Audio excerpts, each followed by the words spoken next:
Estadu no Governu hamutuk parseiru internasional, diskuti kona direitu tasi a nível internacional. Post-reconciliation process. Quinta-feira, a Sala Nobre Menektili, presidente da República José Ramos Horta, participa em cerimônia de internacional conferência com tema Direito Tasi no resolução disputa marítima. Importância direito Tasi onde mantém paz global, justiça no soberania. E o discurso do presidente da República José Ramos Horta, até bem-vindo no Ondra para parceiro internacional Sira, no convidado Sira Roto, o que solo carré representa Sira Rússia Pacífico, Hanesan ASEAN, 17 mais no CPLP. Nebe participamos da conferência da ou não é? Se festa da agradece bem mahoto ne presença no amizade para Timor-Leste. Direito internacional lá os conceito abstrato det. Direito internacional mak base nebe itahari e tani independência, onde inspira a luta para direito voto ida autodeterminação nian. International law treats all nations equally, that we can assert our sovereignty, negotiate treaties, and participate in international organizations on the same legal footing as larger powers. It is because international law treats all nations equally, the small states can resolve disputes peacefully and with legal backing, often against more powerful adversaries in the international court and arbitration bodies. Timor-Leste dramatically demonstrated this in the compulsory conciliation with Australia under the auspices of the United Nations Convention on the Law of the Sea, UNCLOS. It was Malta, the smallest nation at the time, that opened the door to the pathway to UNCLOS. Malta is a small island state in the Mediterranean Sea between Sicily and North Africa. In 1967, just 3 years after it gained independence from Britain, Malta's ambassador to the UN, Arvid Pardo, addressed the General Assembly and offered a law that would act as a constitution of the oceans. Ambassador Pardo compared the competitive scramble for sovereign rights over the seabed to the colonial scramble for territory in Asia and Africa. His powerful speech ultimately led to the 1982 United Nations Convention on the Law of the Sea, one of the UN's most ambitious and successful conventions. 158 nations participated in the third UN Conference on the Law of the Sea, which held 11 sessions between 1973 and 1982. It was the longest, most complex, and one of the most important treaty-making negotiations in world history. The end result is a code of law for the seas, Ambassador Pardo's dream of a constitution for the oceans.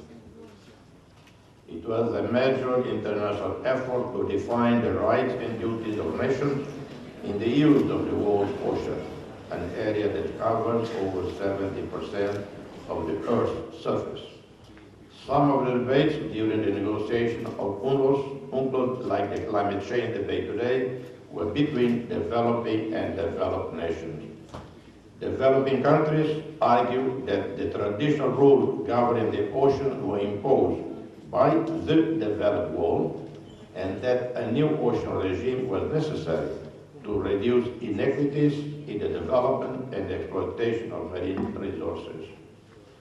While the developing countries didn't win all the arguments, the fact that 200 nautical miles exclusive economic zone concept is in UNCLOS, despite opposition from the world's two global powers at the time, the United States and the Soviet Union, speaks to the equity of the UN processes, or at least this UN process. The success of the campaign led by Indonesia for the inclusion of the archipelagic principle in the convention was another win for developing countries and the global south, given 4 of the 5 archipelagic states are south of the equator: the Philippines, Fiji, Papua New Guinea, and the Bahamas are the outlier. The Convention provides a legal framework for maritime governance, delineating the rights and responsibilities of nations regarding the use of the world's oceans, the protection of the marine environment, the right of all states to pursue peaceful usage of the seas and to resolve maritime disputes. It is the relevant governing framework on how activities in the ocean and sea must be carried out to address the triple planetary crisis of climate change, pollution, and biodiversity loss. The Convention also provided for the establishment of the International Seabed Authority, the Commission on the Limits of the Continental Shelf, the International Tribunal for the Law of the Sea, presided over by Judge Thomas Heidel, our honored guest with us today. And of particular significance for my country, Timor-Leste, the Convention includes provisions for compulsory conciliation under Article 298 and Annex 5. UNCLOS foresaw this situation where a neighboring country has withdrawn from the binding dispute settlement procedures under the Convention, as our maritime neighbor across the sea, Australia, did on the eve of our independence in 2002, and then refused to negotiate permanent maritime boundaries, as Australia did for a decade and a half. For coastal states in this situation, the Convention offers the avenue of compulsory conciliation as a last resort to facilitate a resolution. The mechanism was designed to ensure that no maritime boundary dispute is left unresolved in the interest of international peace and security. The compulsory conciliation provisions of the Convention were. We were fortunate to have two of the most esteemed law of the sea barristers advising us. Vaughan Lowy, QC, professor in public international law at Oxford University, and Sir Michael Wood, KCMG, KC, former chief legal advisor of the UK Foreign and Commonwealth Office. I'm not going to say anything further about the conciliation process. I leave that to the experts during the forum, and we have an abundance of experts at this conference.